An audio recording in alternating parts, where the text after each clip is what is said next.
இதன் மூலமாக ஒன்றிய பிஜேபி அரசாங்கத்துக்கும் தேர்தல் ஆணையத்திற்கு நாம் தெரிவிக்க விரும்புவது எஸ்ஐஆர் என்பதை தமிழ்நாடு ஏற்கவில்லை.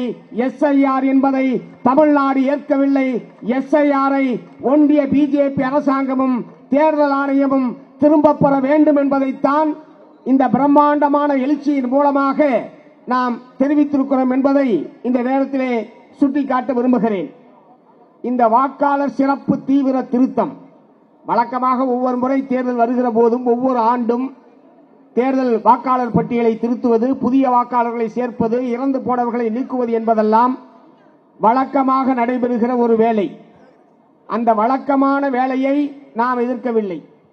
இப்போது அவர்கள் மேற்கொண்டிருப்பது என்பது சிறப்பு வாக்காளர் தீவிர திருத்தம் என்கிற பெயரில் ஒரு விசேஷமான வாக்காளர் திருத்தத்தை அவர்கள் அறிவித்திருக்கிறார்கள். இது வெறும் வாக்குரிமை பறிப்பு மட்டுமல்ல, இந்திய நாட்டு மக்களுடைய, தமிழ்நாட்டில் வாழக்கூடிய மக்களுடைய குடியுரிமையையும் சேர்த்து பறிக்கக்கூடிய ஒன்றாக இருக்கிற காரணத்தினாலேதான் இதை மிக கடுமையாக நாம் எதிர்க்கிறோம் என்பதை இந்த நேரத்திலே தெரிவித்துக் கொள்ள விரும்புகிறேன். அதிலே சொல்லி இருக்கக்கூடிய அந்த படிவத்திலே கேட்டிருக்கக்கூடிய ஏராளமான விவரங்கள், அதற்காக அவர்கள் சமர்ப்பிக்க சொல்லி இருக்கக்கூடிய ஆவணங்கள், இவற்றையெல்லாம் சாதாரண மக்களால் நிச்சயமாக அவர்களிடம் அந்த ஆவணங்களும் இருக்காது.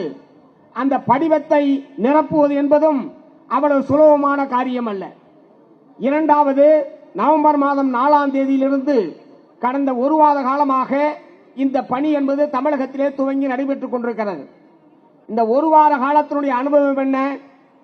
தேர்தல் ஆணையம் சொன்ன அடிப்படையில், அவர்கள் விதித்துள்ள கட்டுப்பாடுகள் அடிப்படையில் அந்த படிவ விநியோகமோ, படிவத்தை நிரப்புவதோ, அல்லது அதில் சொல்லி இருக்கக்கூடிய ஆவணங்களை கேட்பது என்கிற முறையிலேயோ அது நடைபெற்றிருக்கிறதா என்பதை மனசாட்சியோடு தமிழக தேர்தல் ஆணையர் தமிழ்நாட்டு மக்களுக்கு விளக்க வேண்டும். நேற்றைய தினம் மதுரையில் எங்கள் தலைவர் ஒருவருடைய வீட்டுக்கு அந்த படிவத்தை அதிமுகவுடைய கவுன்சிலர் கொண்டு வந்து கொடுத்திருக்கிறார்.